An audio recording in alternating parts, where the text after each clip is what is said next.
പൗലോസ് എഫേസോസുകാർക്ക് എഴുതിയ ലേഖനം അധ്യായം 6. മക്കളും മാതാപിതാക്കന്മാരും കുട്ടികളെ കർത്താവിൽ നിങ്ങൾ മാതാപിതാക്കന്മാരെ അനുസരിക്കുവിൻ, അത് ന്യായയുക്തമാണ്. നിങ്ങൾക്ക് നന്മ കൈവരുന്നതിനും ഭൂമിയിൽ ദീർഘകാലം ജീവിക്കുന്നതിനും വേണ്ടി മാതാവിനെയും പിതാവിനെയും ബഹുമാനിക്കുക.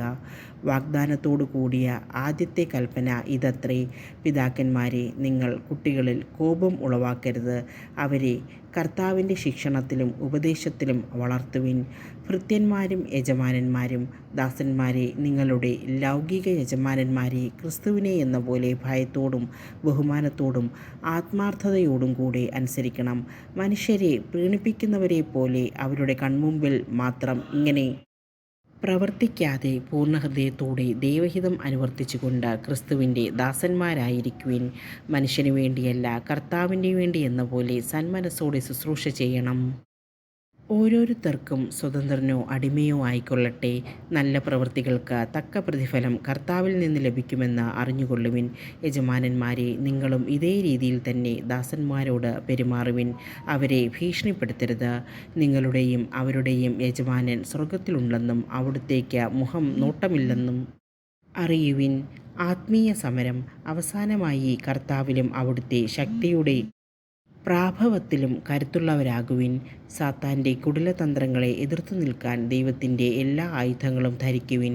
എന്തെന്നാൽ നമ്മൾ മാംസത്തിനും രക്തത്തിനും എതിരായിട്ടല്ല, പ്രഭുത്വങ്ങൾക്കും ആധിപത്യങ്ങൾക്കും ഈ അന്ധകാര ലോകത്തിൻ്റെ അധിപന്മാർക്കും സ്വർഗീയ ഇടങ്ങളിൽ വർത്തിക്കുന്ന തിന്മയുടെ ദുരാത്മാക്കൾക്കുമെതിരായിട്ടാണ് പടവെട്ടുന്നത്. അതിനാൽ ദൈവത്തിൻ്റെ എല്ലാ ആയുധങ്ങളും ധരിക്കുവിൻ. തിന്മയുടെ ദിനത്തിൽ ചെറുത്തു നിൽക്കാനും എല്ലാ കർത്തവ്യങ്ങളും നിറവേറ്റിക്കൊണ്ട് പിടിച്ചു നിൽക്കാനും അങ്ങനെ നിങ്ങൾക്ക് സാധിക്കും. അതിനാൽ സത്യം കൊണ്ട് അരമുറുക്കി നീതിയുടെ കവചം ധരിച്ച് നിങ്ങൾ ഉറച്ചു നിൽക്കുവിൻ. സമാധാനത്തിൻ്റെ സുവിശേഷത്തിനുള്ള ഒരുക്കമാകുന്ന പാദരക്ഷകൾ ധരിക്കുവിൻ. സർവോപരി ദുഷ്ടൻ്റെ ജ്വലിക്കുന്ന കൂരമ്പുകളെ കെടുത്തുന്നതിന് നിങ്ങളെ ശക്തരാക്കുന്ന വിശ്വാസത്തിൻ്റെ പരിച എടുക്കുവിൻ. രക്ഷയുടെ പടത്തൊപ്പി അണിയുകയും ദൈവവചനമാകുന്ന ആത്മാവിൻ്റെ വാൾ എടുക്കുകയും ചെയ്യുവിൻ. നിരന്തരം പ്രാർത്ഥിക്കുവിൻ. നിങ്ങൾ അപേക്ഷകളോടും യാചനകളോടും കൂടി എല്ലാ സമയവും ആത്മാവിൽ പ്രാർത്ഥനാനിരതരായിരിക്കുവിൻ. അവിശ്രാന്തം ഉണർന്നിരുന്ന് എല്ലാ വിശുദ്ധർക്കും വേണ്ടി പ്രാർത്ഥിക്കുവിൻ. ഞാൻ വായ് തുറക്കുമ്പോൾ എനിക്ക് വചനം ലഭിക്കാനും സുവിശേഷത്തിൻ്റെ രഹസ്യം ധൈര്യപൂർവ്വം പ്രഘോഷിക്കാനും നിങ്ങൾ എനിക്ക് വേണ്ടി പ്രാർത്ഥിക്കുവിൻ. സുവിശേഷ രഹസ്യത്തിൻ്റെ ബന്ധനസ്ഥനായ സ്ഥാനപതിയാണല്ലോ ഞാൻ. എൻ്റെ കടമയ്ക്കൊത്തവിധം ധീരതയോടെ പ്രസംഗിക്കാൻ വേണ്ടി നിങ്ങൾ പ്രാർത്ഥിക്കണം. ഉപസംഹാരം. ആശംസ. ഞാൻ എങ്ങനെയിരിക്കുന്നെന്നും എന്തു ചെയ്യുന്നെന്നും അറിയാൻ നിങ്ങൾക്ക് ആഗ്രഹമുണ്ടായിരിക്കുമല്ലോ. നമ്മുടെ പ്രിയ സഹോദരനും കർത്താവിൻ്റെ വിശ്വസ്ത ശുശ്രൂഷകനുമായ തിക്കിക്കോസ് നിങ്ങളോട് എല്ലാം പറയുന്നതാണ്. ഇതിനുവേണ്ടി തന്നെയാണ് അവനെ നിങ്ങളുടെ അടുത്തേക്ക് അയക്കുന്നത്.